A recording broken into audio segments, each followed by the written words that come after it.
د چی مرسته درسته وه؟ د کوي د کوم ځای څخه اوبه راوړي اوس؟ دغه پیره لرزوی څخه د ورځې څو وارې راوړي؟ 15 ورځې څلور راوړي. دغه ځای دې 4-5 واره خېجوي نو دا به څومره ستړي کېږي؟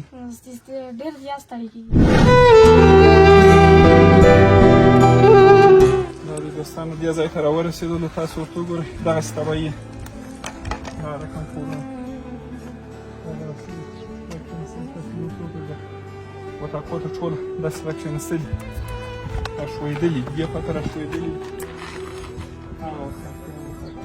د هاخوا وطاقونه دي هاخوا ته داسې ښویېدلي دا فقیر رحمت سړی نسته کاکا جوړ په خیر زلزله په خیر تېر شوه بس الحمدلله خدای پاک سړي ته خو خیر کړ نور کورونه چې کورونه مرونه ټول وران شو بیا چې څوک زخمیان شو مړه شو الله دې به شاهدي قبوله کړو دا نورو ته د خدای پاک صبر ور نصیب کړو تاسو بې راتګ نه هم ډېره مننه چې تاسو سلامت خیر جوړ اوسئ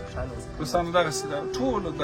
کور یې داسې کښېنستلی دي مګر خدای پاک په دغې کې هم الله پاک ربالعزت سره ساتلی زه د چیش کومک چیش ته عجل ضرورت لري بس عجل ضرورت خو موږ دې ته لري چې ضرورتونه خو بسیار ارزښت دي که نه هر شی هم ختم شوي دي په حال ضرورت خو موږ د دې ته چې دا واړه ماشومان دا تکلیفونه د یو ډېر لرې ساحې نه اوبه راوړي په سارې وړي په لسکې وړي په بشکۍ وړي حتی اچولو ته هم ډېر په کمي وي د اوبه ډېر ضرورت لري دغه کورونه چې موږ اودسونه لمانځونه مېلمانه د کور خوراک څښاک چې دغه په تېر کې اوبه ته ډېر لوی ضرورت لري چې موږ ته اوبه دلته نو دلته دا د زلزلې سره اوبه وچښوې د زلزلې نه مخکې مو اوبه هغه خو اوس نه پوهېږم چې زلزلې داسې لکه چې ساحې یې پیدا کړه یوه طرف ته یې مخه وکړله چې د کومې وخت مخه وکړله اوس هم بیخي وچې شوې مخکې نه هم بیخي موږ د اوبه نه ډېر محروم یو د چیش کوم مرسته در سره وکړم زوی پمپ د پمپ مرسته د چیش مرسته سره د بمبې مرسته زوی د چیش مرسته د کوم ځای څخه اوبه راوړې ته د برې د اووه ځای نه راوړې راوړی سې ستړی کوي دي چیش اوس د چیش مرسته در سره وکړمه د کوي مرسته در سره وکړمه د چیش مرسته وکړمه زوی د پمپ یوازې پمپ که کوي دواړه د چیش مرسته در سره د کوي د کوم ځای څخه اوبه راوړي اوس دغه پیره لرزوی څخه د ورځې څو وارې راوړي 15 ورځې څلور راوړي. دغه ځای دې 4-5 واره خېجوي نو دا به څومره ستړي کېږي؟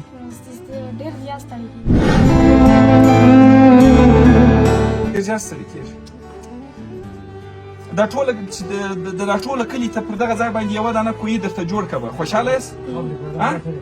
په دغه یو ځای ستا پر مځکه یې درته جوړ کړه خوشحاله یاست صحیح شوه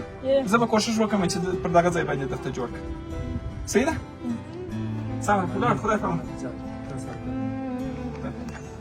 خدای پامان د دې کلي نو دوستانو دا کورونه خو تاسو ولیدله دا یو جومات دی جومات هم دا رقم په ټوله درزونه یې کړي تاسو ورته وګورئ دا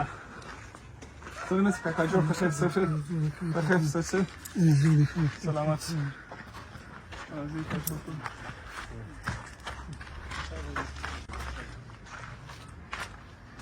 دننه خو نو نسو وتللی دوستانو زه ټوله ښویېدلی دی داسې درزي سوی دی دوستانو